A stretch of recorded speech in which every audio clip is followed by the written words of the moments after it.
Então, vamos lá. Dando prosseguimento aqui na nossa segunda aula, continuando. Adoração e os dons. Paulo lembra aos romanos que a oferta de seus corpos a Deus é um ato de adoração espiritual.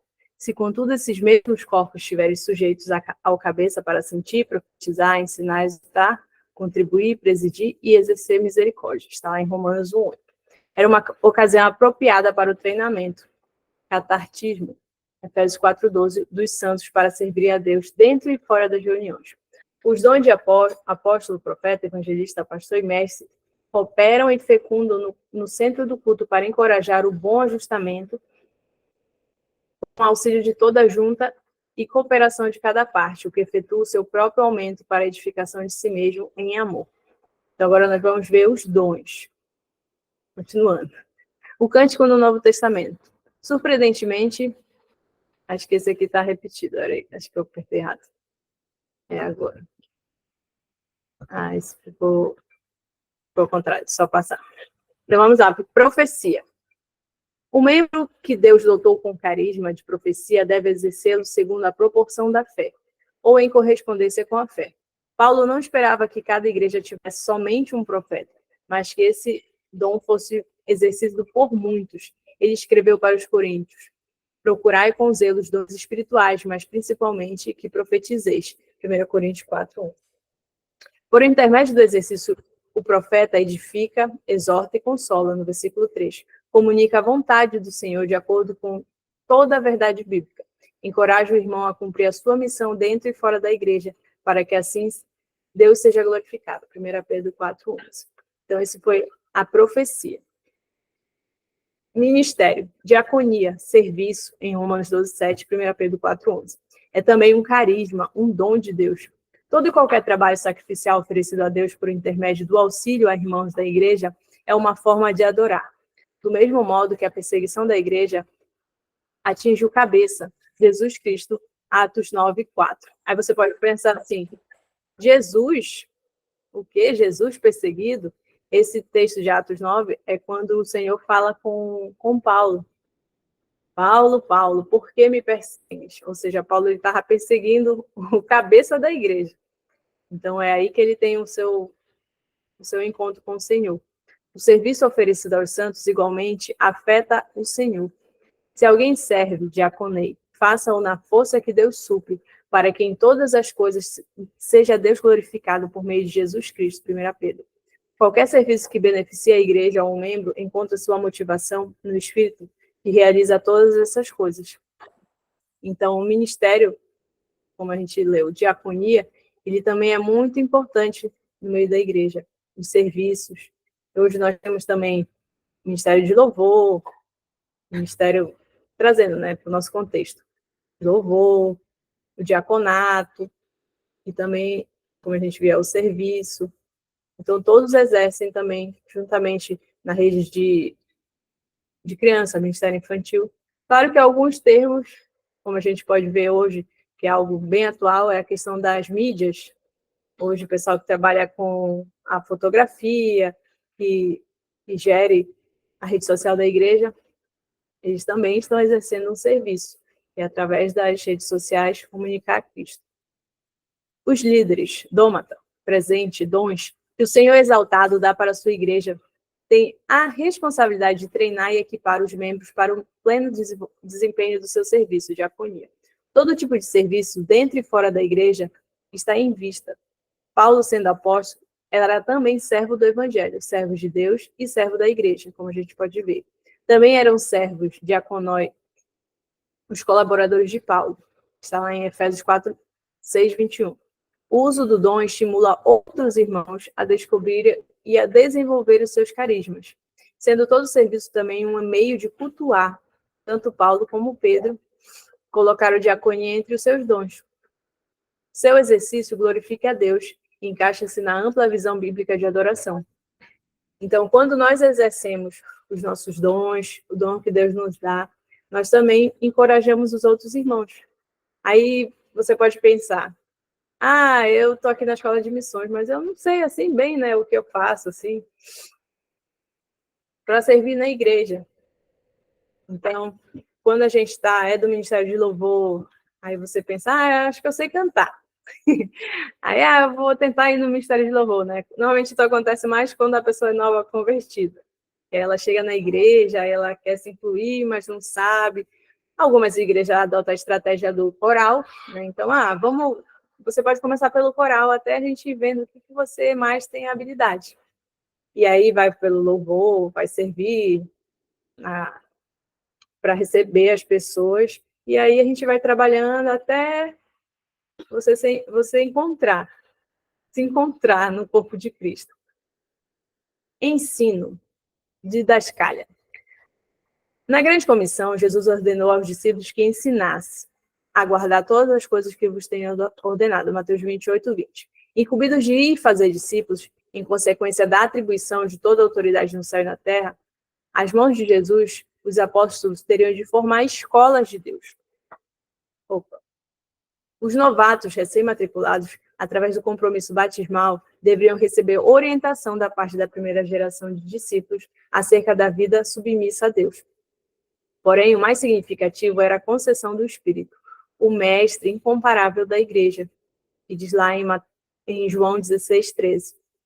Então, esse ensino, eles deveriam repassar aos outros discípulos, né, a outra geração.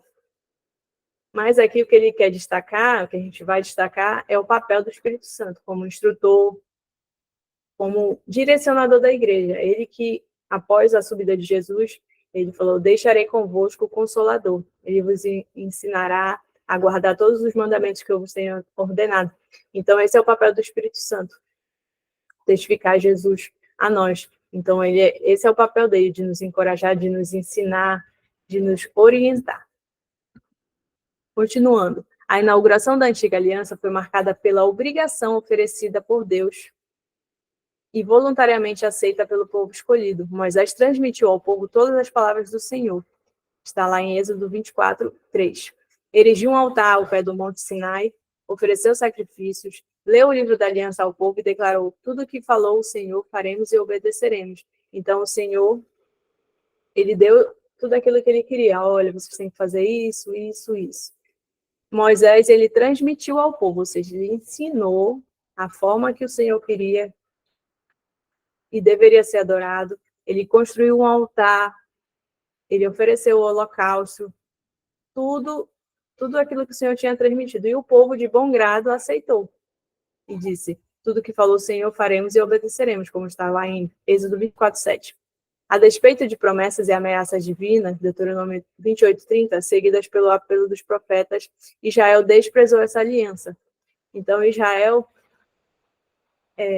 além deles ouvirem de Deus, Moisés deu as instruções, passou tudinho a forma que era para fazer. Porém, lá no monte, eles falaram, Moisés, a gente não quer mais lá ouvir Deus, não, Moisés. Acho que é melhor tu ir lá, a gente vai ficar aqui, na nossa porta da nossa tenda, aí tu vai lá, ouve, e aí tu vem e passa para a gente.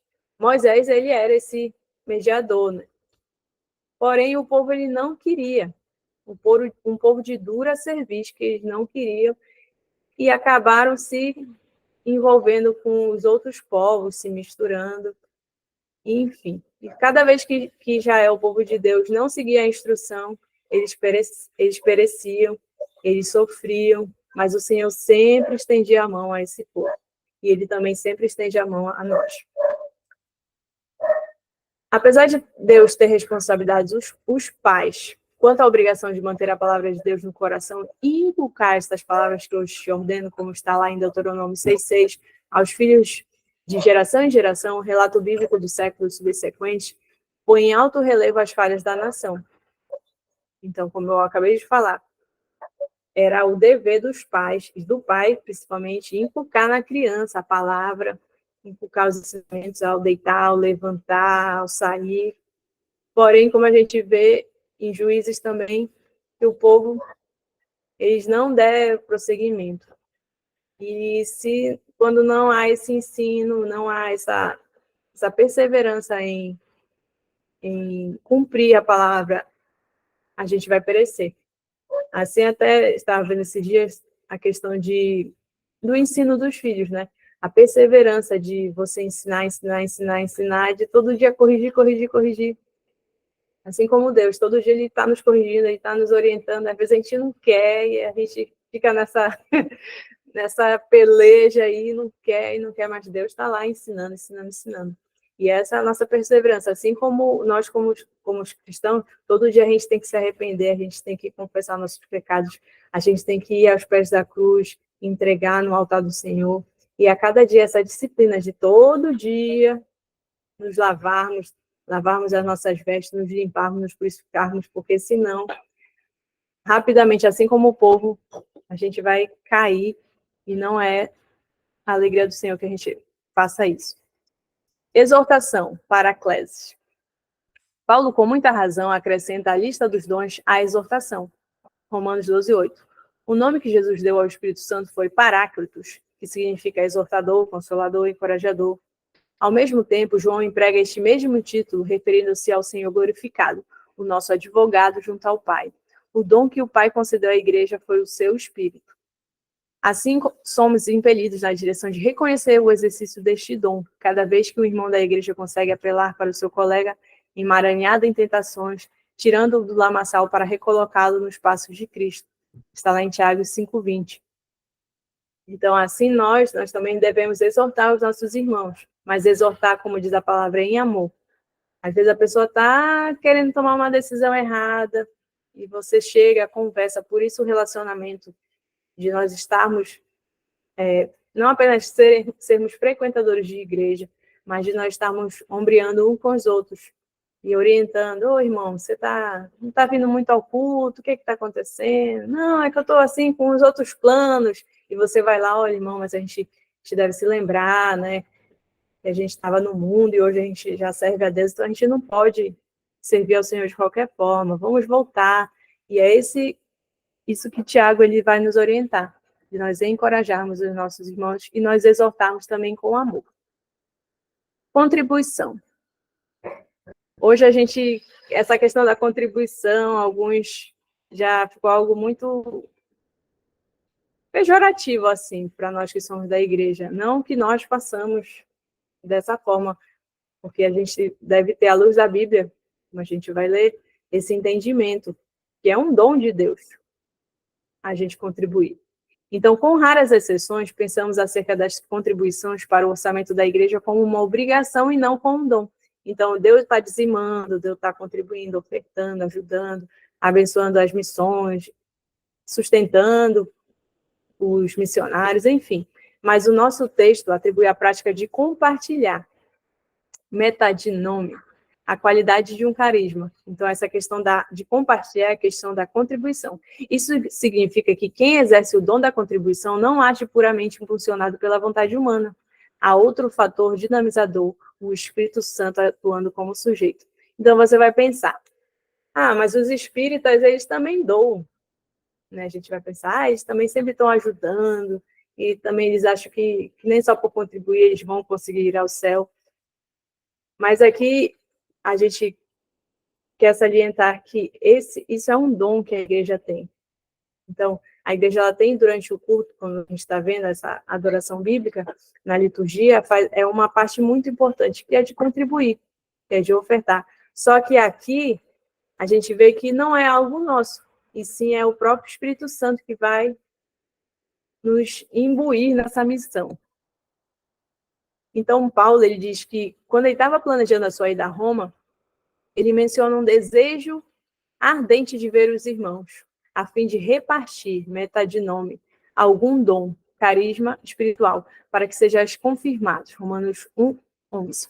Aqui encontram-se dois vocabulários, contribuir e repartir, com o termo carisma, provavelmente o exercício dos ministérios de ensino, exortação, profecia, todos incluídos nos cultos em Roma, estava na mente do apóstolo.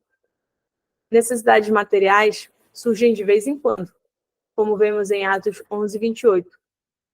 Ágabo deu a entender à igreja de Antioquia que estava para vir uma grande fome para todo mundo. Está lá em Atos 11:28. A reação natural das pessoas, né, em geral, seria poupar ao máximo e encher os celeiros e as despensas com o necessário para vencer a fome. Mas os discípulos, cada um conforme as suas posses, resolveram enviar socorro aos irmãos que moravam na Judéia. No próximo versículo. Então, Ágabo, ele foi, pelo Espírito Santo, ele revelou. E a reação daquele povo foi ajudar, socorrer os irmãos. Assim como a gente está vendo agora no Rio Grande do Sul, infelizmente, essa situação que está ocorrendo lá. E a gente vê o Brasil todo, estados até mais, em questão per capita, até mais pobre, mas as pessoas estão ajudando.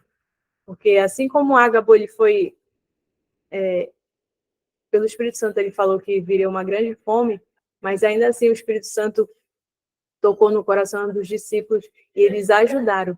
E assim mesmo, não importa, né, se a gente tem muito ou se tem pouco, o que importa é o nosso coração. E foi isso que eles fizeram. Eles ajudaram. Eles poderiam ter guardado para si, ter retido com um espírito egoísta, mas não, eles deram. O vocábulo carisma, composto de charis, graça, e as letras mais, que indicam efeito, sugere uma tradução literal, efeito resultado da graça. Foi a graça de Deus concedida às igrejas da Macedônia, em 2 Coríntios 8:1, que os levou a contribuir para os pobres cristãos na Judéia. Da profunda pobreza e tribulação, manifestar a abundância de alegria em contribuir, de modo que a oferta superabundou em grande riqueza e generosidade.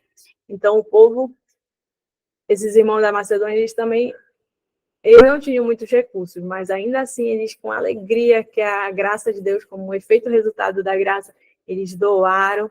Isso, para Deus, superabundou em grande riqueza de generosidade. Então, a atitude deles resultou isso que estava dentro deles, que foi a graça de Deus. A graça de Deus, que de graça a gente recebe, de graça eles também deram. Isso foi muito bom. Presidência, que são os que presidem. O que preside, prosteme, dirigir, governar, administrar com diligência. Enfatiza a necessidade de os dirigentes da igreja local não negligenciar as suas responsabilidades. Para evitar a anarquia nas reuniões, Deus levanta e dota líderes com a graça de serem presidentes ou moderadores. Está em vista a tarefa de planejar, persuadir e conduzir os membros do corpo a cumprir os ministérios para os quais cada participante contribui. Uma posição como esta na igreja implica na incumbência de guardar e responsabilizar-se pelas vidas sobre as quais alguém é colocado. Então, nós devemos, aqui ele está no sentido de colaborar. Então, se alguém tem um dom de presidência, ou seja, de governo, de administração, o sentido aqui é de administrar. Então, a gente tem que colaborar com as nossas ofertas para sustentar a pessoa que assim exerce esse dom. Assim como a gente vê pessoas que têm o dom, assim, o dom de gerir riqueza, de multiplicar, é um dom. Pode ver que a maioria dos grandes empresários, ou até mesmo dos pequenos, eles têm essa questão, eles têm uma ideia, eles gerem, eles têm uma criatividade, eles conseguem administrar. E nada flui sem uma presidência. Assim como o capitão, ele está lá no barco para dirigir, para levar o povo, assim, os que têm esse dom de presidência, a gente deve ajudá-los. Misericórdia. Pouco resta para acrescentar em torno desse dom, que, junto com a contribuição, expressa a compaixão de Deus, à luz da grande misericórdia que Deus oferece aos homens por meio de Cristo Jesus, Romanos 15:9. Deve esperar que seus servos sejam exemplos de misericórdia no relacionamento com seus próximos. Nosso Deus se manifesta à humanidade como Deus de misericórdia. Ele espera que os que o adoram reflitam o seu caráter compassivo. Foi o que a gente viu com a pastora Sueli, que a gente deve ajudar a exercer misericórdia. Então, algumas igrejas, não digo todas, mas algumas igrejas, elas trabalham com auxílio às pessoas em situação de rua, com os drogadícios. Então, eles estão exercendo a misericórdia e levando o amor de Deus através disso. Então, é um dom também de Deus. E a gente deve manifestar esse caráter compassivo, exercer a compaixão e a misericórdia. Os efeitos da adoração. Um escritor desconhecido disse: a adoração transforma o adorador na imagem do Deus diante do qual ele se curva. Esta consequência precisa ser cuidadosamente focalizada, mas à medida que a adoração é verdadeira e oferecida pelo Espírito ao único Deus, haverá efeitos provocados pelos benefícios dessa comunhão. Então, como o escritor falou, a adoração transforma o adorador na imagem do Deus diante do qual ele se curva. Justamente é o Salmo 115 que fala: tornam-se como eles, os que o adoram, que tem boca, mas não falam, tem ouvidos, mas não ouvem. E assim, a adoração, ela transforma. Se eu adoro uma imagem, assim como eu citei, né, o Salmo 115, eu vou ter ouvido, mas eu não vou ouvir. Eu vou ter boca, mas eu não vou falar. Então, se eu adoro ao Deus único e verdadeiro, aí é completamente diferente. Muda totalmente. E a gente vai ver esses efeitos da adoração. O primeiro benefício que a gente tem é a segurança que vem de um culto em espírito e em verdade. Isso trará ao adorador a segurança íntima. A adoração edifica a fé sobre a rocha divina que opera em todos os acontecimentos segundo o propósito de sua vontade. Então, nós temos segurança, nós temos confiança que Cristo é a nossa rocha. Comunhão e reconhecimento mútuos. O segundo efeito de uma adoração bíblica, conforme o coração de Deus, será a comunhão mútua na família de Deus. Quando se elimina a distância entre a alma e o Criador, as pessoas aproximam-se uma das outras. Então, isso pode ocorrer em qualquer lugar. No casamento, no relacionamento familiar. Então, quando a gente tira essa distância entre a alma e o Criador, as pessoas se aproximam. E isso gera comunhão e reconhecimento mútuo. Então, quando a gente mais se aproxima de Deus, mais isso a gente vai ter esse reconhecimento de quem Deus é. Santificação. A mulher de Samaria sentiu essa perturbação na presença do homem que lhe revelou tudo o que ela tinha feito. Imagina você chegar com alguém, a pessoa fazer um backup de toda a sua vida. Não quis, por isso, abafar nem esquecer a terrível imagem de sua pessoa real. Quem tem a coragem de se colocar de joelho diante do espelho da perfeita lei do Senhor, o faz porque sentiu a liberdade ou mesmo o alívio de ouvir, como aquela mulher pecadora, as belas palavras de Jesus. Eu te digo, seus pecados, que são muitos, estão perdoados. Lucas 7,47. Cristo torna-se doce justamente na medida em que o nosso pecado se torna amargo para nós. Então, quanto mais eu me aproximo do Senhor, Ele torna o nosso pecado amargo. Então, a gente não tem mais prazer de fazer as coisas erradas. Porque quando a gente vai numa festa, a gente não quer ir com uma roupa toda suja, né? Ah, vamos dizer que o rei Charles convidou a gente para um evento muito chique lá no Palácio Real. Aí a gente vai de qualquer jeito, a gente vai com uma roupa suja, fedorenta, mal lavada, toda amassada. Não, a gente vai querer ir com a melhor roupa, com a melhor traje. A gente vai dar um jeito de fazer uma bela maquiagem, enfim. Assim, quando nós devemos ter da mesma forma quando nós nos achegamos à presença do Senhor. Não adianta a gente chegar com pecado. Deus já revelou tudo, Deus sabe de tudo, então não tem como esconder, não tem como escapar. Então, a mulher, quando ela reconheceu aquela pecadora, quando eu te digo, os seus pecados que são muitos estão perdoados. Então, o Senhor, Ele se agrada quando nós buscamos essa santificação. Se, como foi dito há muito tempo, a única intolerância de Deus é o pecado, será impossível ficarmos tão cheios de autossatisfação diante da evidência que uma consciência bem instruída pela palavra nos fará ver. Quando vivemos realmente na presença de Deus, quando vivemos realmente na presença de Deus. E aqui ele diz, se a regeneração é a fonte, a santificação é o rio. Então, na fonte de Deus, na palavra dele, nós somos regenerados, que quando nós aceitamos Jesus, nós passamos por esse processo de regeneração. Ou seja, nós transformou a nossa natureza pecaminosa em uma natureza santa. E a santificação é o rio. Ele nunca para de fluir. E ele sempre vai desembocar no mar, ele sempre vai fluir. E a gente não pode querer, hoje eu estou santa, eu pego o rio aqui, pego uma aguinha, vou ficar aqui, vou ficar aqui. Não tem como a gente segurar. E vai. Então, todos os dias nós devemos buscar a santificação. que é isso que nos afasta de Deus, o pecado. Então, nós também precisamos ter uma visão transformada. Judas viu o recipiente de bálsamo partido e o conteúdo despejado. Sua visão estava defeituosa, não permitiu que se alegrasse com Jesus nesse ato de amor, que está lá em João 12, 5, 8. Quando a mulher ela derramou seu perfume, aquele perfume era caríssimo, mas ela não se importou com o valor, ela não se importou com o que as pessoas estavam vendo, estavam pensando, iam pensar. Mas Judas, quando ele viu aquilo, ele falou, bem, esse dinheiro aí, esse perfume, poderia ser dado para os pobres. E poderia ajudar muita gente. Mas ele não tinha a visão transformada. E lá na frente ele já estava predito, né, o que ia acontecer com ele. Ele ia trair Jesus. Então, a visão dele atrapalhou. Então, que o Senhor transforme a nossa visão. Paulo e Silas aparentemente tinham tudo para ficarem revoltados e tristes na prisão em Filipe. Mas, surpreendentemente, a visão que havia obtido pela constante comunhão com Deus só deu motivos para eles louvarem. Então, eles louvaram e adoraram. Que foi a questão que a gente leu ainda há pouco. O resultado da íntima comunhão com Deus cria o desejo de colocar a honra de Deus acima da nossa própria segurança física. A W. Tozer disse, torna-se mais desejável, torna-se mais desejável ser santo do que ser feliz. Então, nesse mundo hedonista, que é o prazer aqui e agora, Tozer ele vem rebater esse pensamento hedonista. Não, é importante ser feliz agora.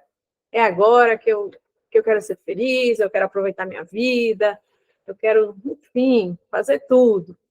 Mas Tozer disse, torna-se mais desejável ser santo do que ser feliz. Será que a nossa santidade, vamos colocar na balança, a santidade e a felicidade? Ah, não, eu quero ser feliz. Aí o feliz vai subindo. Mas aí eu tenho que ser santo. Então, quando a nossa felicidade está no Senhor, isso não vai ser problema nenhum. A gente quer ser mesmo santo, para a gente estar mais perto de Jesus.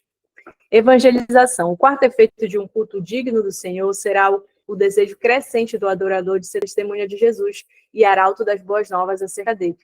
O mestre convidou os discípulos a seguirem-no, mas os enviou sem obrigá-los a ir. Então ele disse, vem, e eles foram. Ele não falou, olha, tu tem que vir comigo. E aí ele disse, ser-me-eis testemunhas em Jerusalém, Judéia e Samaria até os confins da terra. O propósito de Jesus para aqueles homens rudes e simples realizou-se pela comunhão, Marcos 13, 14, e pela concessão do Espírito Santo. Dessa forma, o Senhor deixou muito claro que a comunhão com ele e o poder que dele se originava motivaria toda a realização da tarefa missionária. Se as igrejas evitam a comunhão permanente com o arquiteto da igreja, Mateus 16, 18, não é de se admirar os erros que os mestres de obras cometem. Nem deve-se estranhar a facilidade com que os trabalhadores desistem da obra ainda tão longe do término. Então, se a gente não tem essa grande comissão na nossa cabeça, a gente não vai conseguir. A gente participou agora na IBMA de um curso de evangelismo do Every Home. E aí tem lá no estudo uma pesquisa que eles fizeram falando sobre, eles perguntaram para as pessoas da igreja qual era a grande comissão, se eles sabiam o que era a grande comissão. E está lá em Atos 1, 8 e Mateus 28. E as pessoas não sabiam, pouquíssimas pessoas sabiam, justamente essa questão da evangelização. Então, se a gente não tem contato, comunhão permanente com o arquiteto da igreja, que é o dono da igreja, a pedra angular, não é de se admirar os erros que os mestres de obras cometem. Então, é algo assim que Jesus ele tem que ser o centro, ele tem que ser a pedra angular que encaixa perfeitamente. Se ele não for o centro da nossa vida, a gente, infelizmente, e esse treinamento foi, assim, que no caso lá a gente viu, que está lá na apostila, que os 4 S's, que somos nós, né? O crente, que é salvo, sentado, satisfeito e sonolento. Então, se a gente tiver salvo, sentado, sonolento e satisfeito, a gente não vai fazer a obra do Senhor. Se eu tiver salvo, eu sou salvo, então eu estou salvo, está ótimo. Não preciso mais fazer nada, Jesus já fez tudo por mim. e sonolento. Ah, tá bom, amanhã eu vou evangelizar. E satisfeito, salvo, sonolento, satisfeito e sentado, a gente não vai evangelizar. E a gente viu o projeto Filipe, que é de ir lá evangelizar e buscar o Senhor, e a gente vai estar trabalhando isso para que a gente evangelize ainda mais e seja ainda mais assertivo para ganhar almas. A adoração é a chave de ouro que motiva a evangelização. Os seres viventes, os 24 anciãos, cantavam um novo canto, porque reconhece a dignidade do Cordeiro, que comprou com seu sangue os que procedem de toda a tribo, língua, povo e nação. Apocalipse 5:9. Aqui na Terra há um reflexo desse cântico em nossos cultos, mas frequentemente são palavras expressas com pouco amor e sem o estímulo do Espírito Santo. Então, se eu não tiver amor por falar de Jesus, ou estar lá cultuando ele da forma que ele merece, e se o Espírito Santo não estiver comigo, a gente não vai conseguir. A gente pode até, sabe, nada vai mudar. Quando a gente chegar lá no céu, eles vão estar cantando, porque o Senhor comprou com seu sangue. Então, mesmo que a gente evangelize menos, vamos dizer, eu não estou evangelizando, eu estou salvo, satisfeito, tá tudo bem. A gente não vai ter lá a nossa coroa com as pedrinhas, e alguém vai fazer para a gente, ou o inimigo vai evangelizar quem a gente não evangelizar. Então, aqui nada vai mudar, eles vão cantar, a história já está escrita, né? Quando a gente abre a Bíblia, já está tudo designado, mas a gente quer ajudar, e eu espero que, assim como eu e você, né, que estamos aqui na Escola de Missões, a gente possa, através da adoração também, que é essa chave de ouro para a evangelização, assim como o Senhor comprou de toda a tribo, língua, povo e nação, que nós possamos colaborar para que mais pessoas conheçam o nome de Jesus. Preocupação com a alegria de Deus. A única maneira de verificarmos se Deus se agradou de nosso culto é conhecê-lo tão bem a ponto de não haver possibilidade de erro. Jesus e os não-judeus, e os judeus e não-judeus, agradou sempre ao Pai porque ele o conhecia, mas eles não. Então, Jesus, ele se preocupava com isso. Ele queria sempre agradar ao Pai, sempre obedecer ao Pai, e mesmo que ele tivesse que ir para aquela cruz, ele ia obedecer, para que o nome de Cristo, de Deus, fosse glorificado. Se nos apegarmos à verdade revelada na Bíblia, até o ponto de habitarmos, do grego meno, permanecer, residir na sua palavra, João 8:31, certamente chegaremos a conhecer melhor a Deus. Agostinho falou uma grande verdade ao afirmar: Deus encontra prazer em nós quando encontramos prazer nele. Então, se a nossa preocupação é deixar Jesus feliz, é fazer a vontade dele, ele vai encontrar prazer em nós. Quando a gente tem prazer em fazer a obra, em trabalhar, mesmo que seja cansativo, às vezes estressante, desgastante, mas quando a gente encontra prazer nessas coisas, em servir ao Senhor, não as obras, mas em servir ao próprio Jesus, ele encontra prazer em nós. Então, agora nós vamos ver os exemplos de adoração. Vamos lá, Enoque, Gênesis 5:22. Este homem, quase totalmente desconhecido, exemplifica um fator básico na adoração. Enoque andou com Deus. Esta descrição repetida em Gênesis 5:22-24 salienta a comunhão que esse herói gozou com seu amigo divino. Ele experimentou, andou com Deus. Andar na cultura e língua hebraica significa uma conduta fundamentada em temor e amor a Deus. Andar nos caminhos do Senhor expressa a obediência. Salmo 18:30, 86, versículo 11. Andar com Deus enfatiza a comunhão. Assim se deu com a vida de Enoque, que recebia a revelação e orava. Ele falava com um ser real, muito especial, não como fruto da sua imaginação. Assim, Hebreus o aponta como um exemplo de fé que se faz presente. Então, Enoque foi alguém que andou com Deus. E Deus o levou. Jacó também foi um exemplo bem importante. Luta com o homem divino em Peniel, lá em Gênesis 32:22. O fator que sobressai na experiência desse patriarca no Vale de Jaboque é a lutar sozinho. Após sua família ter atravessado o Rio Jordão, levando todos os seus pertences, O homem enganador, interesseiro, enfrentou um homem estranho. Gênesis 32, 24. Que barrava o caminho dele. Reunir-se à família após a conquista deste ser misterioso. A luta demorou até o romper do dia. O relato nos informa que o homem não podia com ele, assim acabou deslocando a articulação da coxa de Jacó. E ele lutou e Deus transformou o nome dele. A adoração dele aí, quando ele... Esse exemplo, né, de adoração, ele ficou lá, ele enganou o irmão dele, ele sofreu por isso.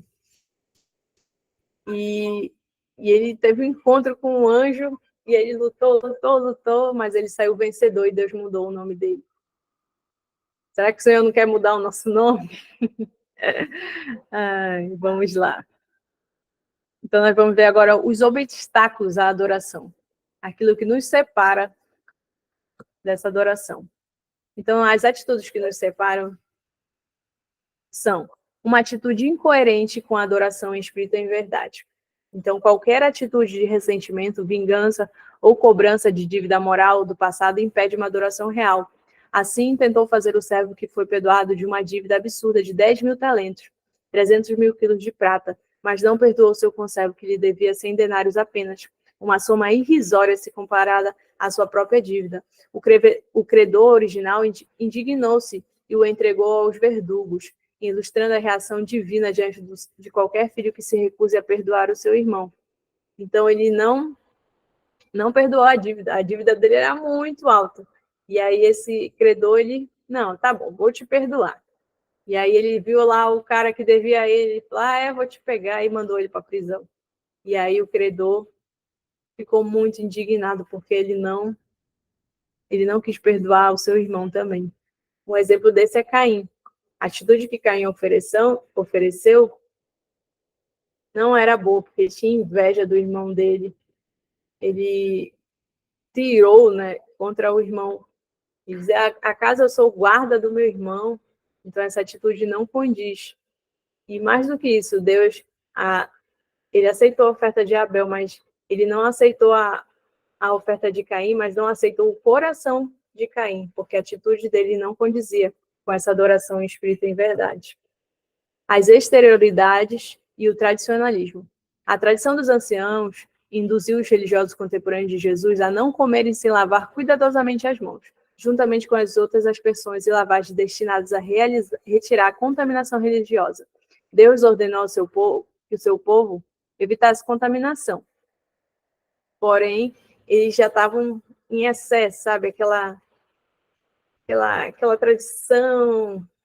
Isso não agradava ao Senhor. Então, Jesus ele avaliou esse ritual meticuloso como hipocrisia, um exemplo de vã adoração. De modo inevitável, a tradição na religião produz exterioridades, a menos que lutemos conscientemente contra ela. Então, eles davam dízimos, né? Diz a palavra que eles davam dízimos do coentro, do cominho, mas eles não ajudavam os pais. Eles deixavam de cumprir o mandamento, que era honrar pai e mãe, mas em compensação eles davam o dízimo do cominho, do coentro, mas não queriam ter obrigação com o pai deles. Então, era só algo exterior e Deus não se agrada dessa hipocrisia, desse tradicionalismo que não agrega e que não acrescenta em nada. O obstáculo da rotina. Nas indústrias, existe uma rotina, atos repetitivos que não exigem qualquer espaço para reflexão, mas aumentam a produção em série. Então, eu tenho que produzir, eu tenho que... Na indústria, né? Eu tenho que produzir, eu tenho que fazer, eu tenho que conseguir tantas peças para hoje. Contudo, nas relações interpessoais, os hábitos representam um perigo. Então, a rotina, ela enfada, ela acaba com qualquer um. Não, eu não estou dizendo a questão, eu estou dizendo a rotina, mas a disciplina é algo completamente diferente. Mas essa rotina que deixa a gente, sabe, no piloto automático, a gente está tão vidrado que a gente não consegue mudar, porque a gente fica sem reflexão, a gente já está fazendo, ou seja, eu vou para o culto, eu vou para o culto, é 7 horas, aí eu vou chegar às 7 horas, aí eu vou para o culto, quando terminar 9 horas, eu já vou me embora, não quero mais saber de nada, porque amanhã eu tenho que fazer isso, eu tenho que fazer aquilo, eu tenho que acordar cedo, não sei o quê. E aí eu já estou no culto, eu já estou pensando na roupa que eu vou vestir amanhã, o que eu tenho que fazer amanhã, então Deus não se agrada disso. de quando a gente está na presença dele, a gente tem que dar total atenção. Tudo bem, a gente tem o nosso compromisso, mas Deus ele não quer que a gente vire um robô. E se fosse, ele teria criado, né? Não adoradores, não tinha feito homem, ele tinha feito robôs para adorarem, para fazer tudo certinho, mas não, ele escolheu nós.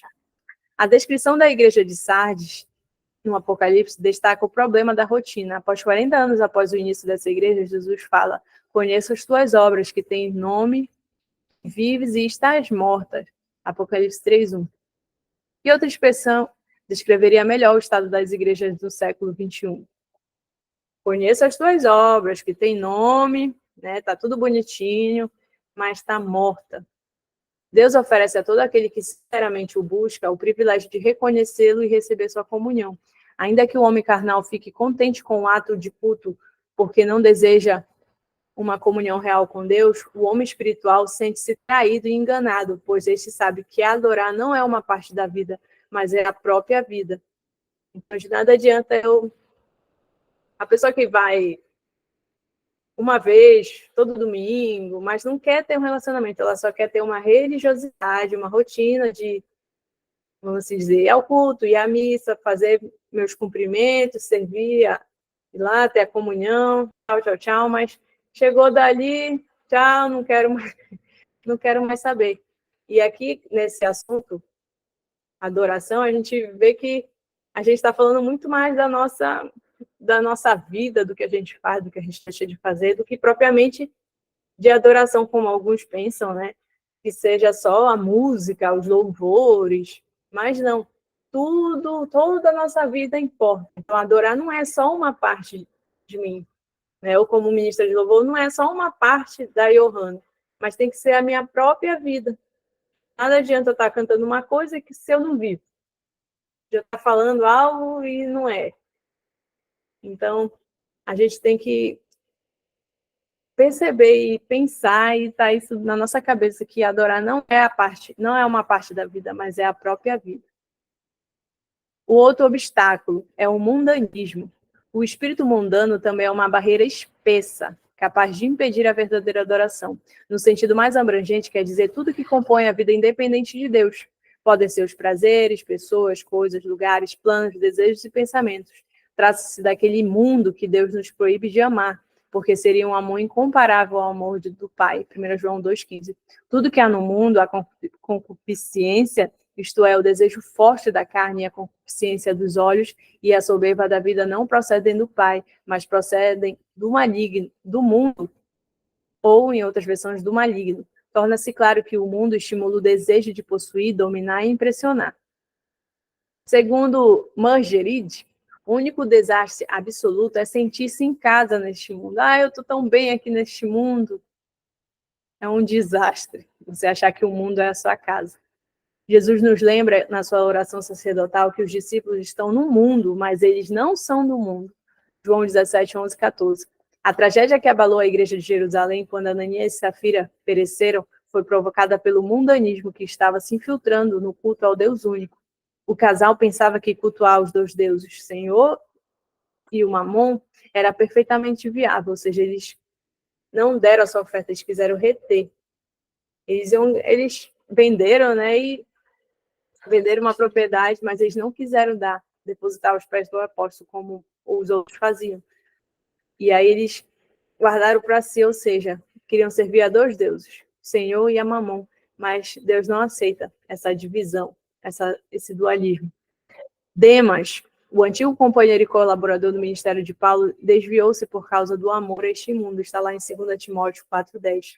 Então, Paulo, um grande apóstolo, tinha esse discípulo Demas, um companheiro, colaborador, mas ele se desviou por causa do amor ao mundo. Próximo, pecado não confessado. Ocorre que milhares de cristãos dão pouquíssima atenção ao fato declarado pelo salmista: se eu, no coração, contemplar a vaidade, no hebraico, awen, iniquidade, falsidade, um ídolo, o Senhor não me teria ouvido. O pecado consciente, cultivado e defendido no recôndito do coração, não pode deixar de ser um motivo intransponível para Deus. Nos nega o prazer de sua companhia. A santidade do Senhor e o apego obstinado a alguma impureza por parte de um filho torna-se impossível a adoração real. Então, se eu tenho algo que eu cultivo e que eu não confesso, eu não abro a boca para confessar, o Senhor não se agrada da minha adoração. Em verdade, sabemos que Cristo promete habitar nos seus discípulos, João 15:5, mas essa comunhão bendita depende da lavagem dos pés e a sua remoção da imundícia acumulada nos intervalos entre os períodos de adoração. Empregando a figura da videira, Jesus confirmou aos seus discípulos que eles estavam limpos pelas palavras que vos tenho dado. Falado, João 15:3. Assim o Senhor ensinou que pela admissão do pecado e pela confiança no sangue purificador, podemos ter livre acesso ao trono da graça. O caminho da adoração passa pela bacia e pelo altar, pelo reconhecimento do pecado e pela presença ao pé da cruz. Então, eu tenho que confessar.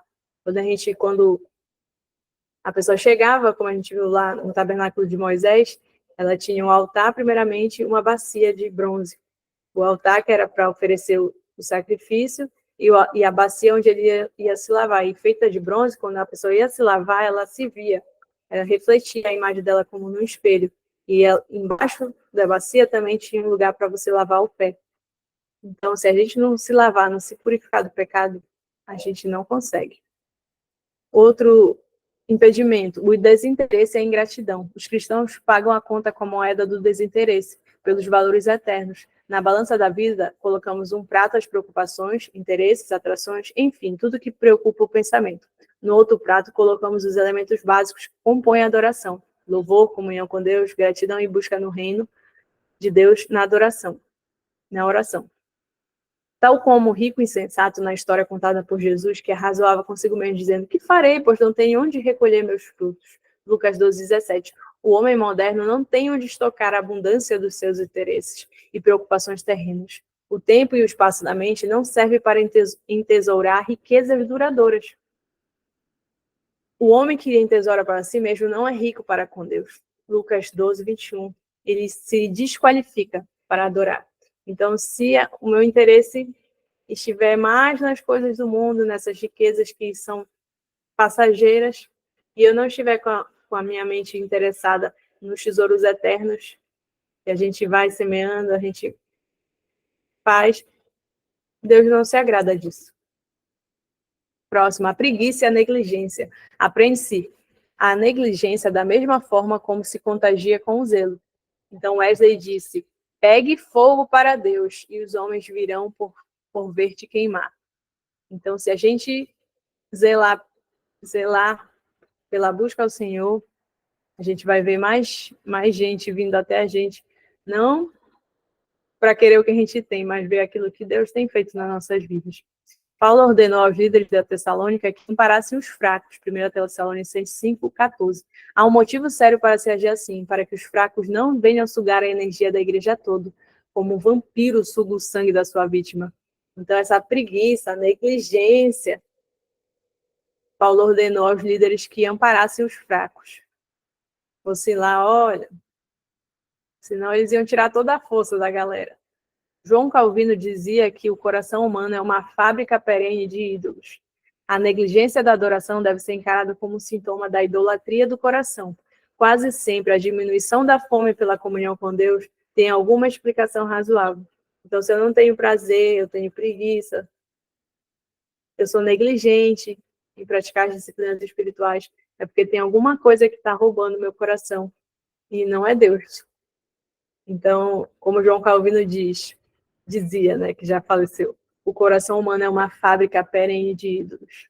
E se a gente não tirar, vai nos afastar do Senhor. E é isso, gente. Eu vou falar a palavra-chave. Só voltar aqui. A segunda palavra vai ser... Tchan, tchan, tchan, tchan. Vai ser fábrica. Fábrica. Segunda palavra-chave, fábrica. E é isso, gente. Obrigada.